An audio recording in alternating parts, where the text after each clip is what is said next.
If I were the decision maker in Iran, the Abraham Lincoln would already be sunk, American bases would already be destroyed, Israel would be eliminated, and I'd be carrying out massive operations against the Kurds in Iraq, the Baluch. I'd be wiping out Avaz. I'd be killing anybody suspected of the of MEK ties. I'd be sending assassination teams around the world to kill the Shah's son. I would kill everybody. Um, but that's just me. I'm not Iranian. I'm just a bloodthirsty son of a bitch who doesn't believe in standing by and getting hit in the face first. There's the old saying, "Don't strike the king unless you plan on killing the king." Because if you strike the king and the king's still alive, king's going to kill you. Iran's the king of the region. Let's just be straight up about that. Iran has the ability to terminate all energy production capabilities in the region at will. In addition, Iran has the ability to inflict horrific harm on American military bases, to include the potential of killing hundreds, if not thousands, of American service members. I think we have to keep in the back of our head the possibility of the United States losing some ships, up to and including an aircraft carrier. And Iran, of course, has the ability to deliver near lethal damage to Israel. Israel has told the United States that it's apparently, according to news reports, that it's prepared to absorb up to 700 Iranian ballistic missiles, if the United States can guarantee that whatever military action is taken removes the Iranian regime from power. Yeah, I've got bad news for U.S. military planners. Let's just be straight up and honest about this. You don't have what it takes to remove Iran's military and civilian leadership from power, especially now that you've literally broadcast your punch. This isn't going to be a repeat of June, where you lulled the Iranians into a false sense of complacency by leading them to believe that there would be ongoing negotiations about their nuclear program. And they went to bed at night only to be attacked by Israel with the backing of the United States in a decapitation attempt that failed. The Iranians have been preparing for more than 20 years now to wage an existential conflict against Israel, the United States, and the West.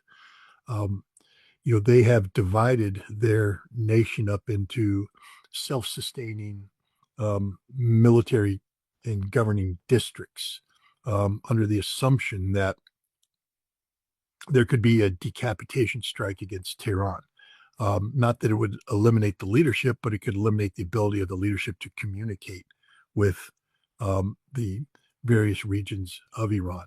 So the Iranians have built underground cities, underground command posts, that are capable of independently overseeing the designated terrain.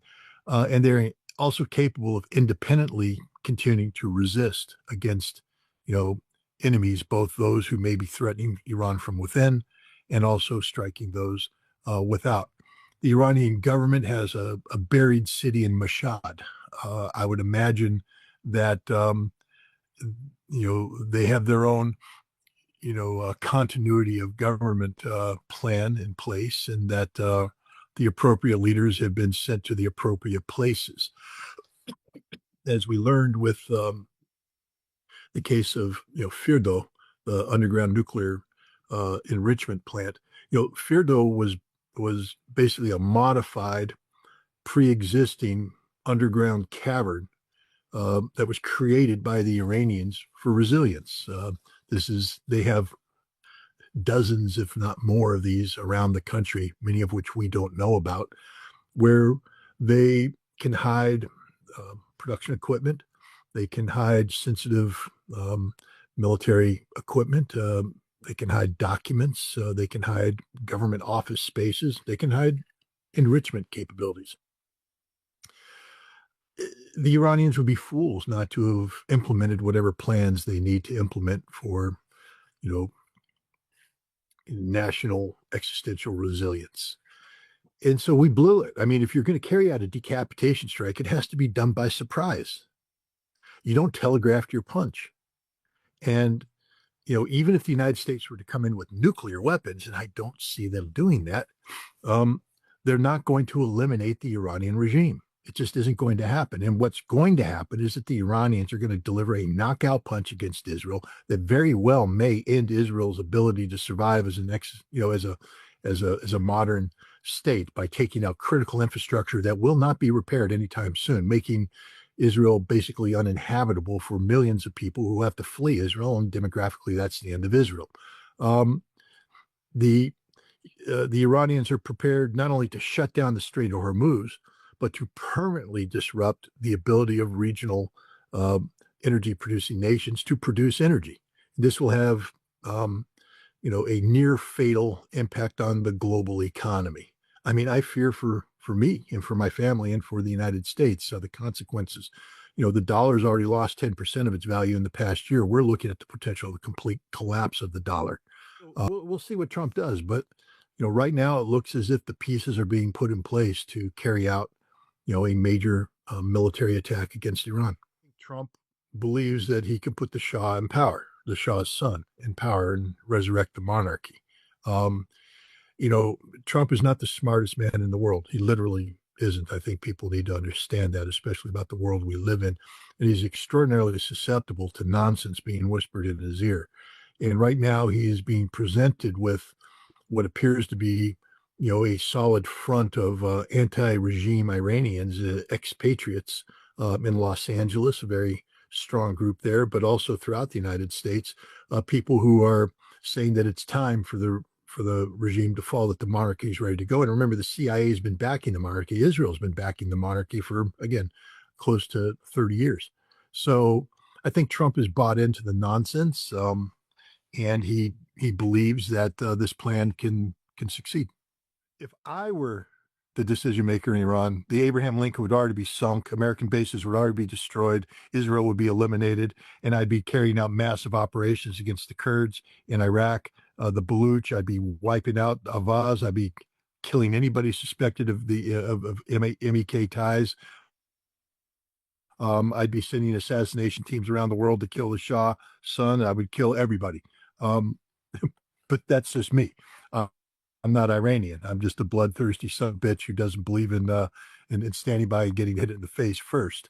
The Iranians, unfortunately for them, are very civilized. They're very proper, and I believe that their government still holds out hope that war can be avoided, and so they're not going to take, I believe, um, the actions that would be necessary to preempt this. Iran has every right to. I mean, the statements made by the United States and Israel already justify this. There's no doubt that there's an imminent threat that's building up. Iran should go to the United Nations and declare, um, an emergency and demand international intervention, and declare that there's an imminent threat. And if that imminent threat can't be eliminated in a period of time, Iran has no choice but to, carry out preemptive self-defense under Article 51 of the United Nations Charter. They'd have every legitimate right to do this.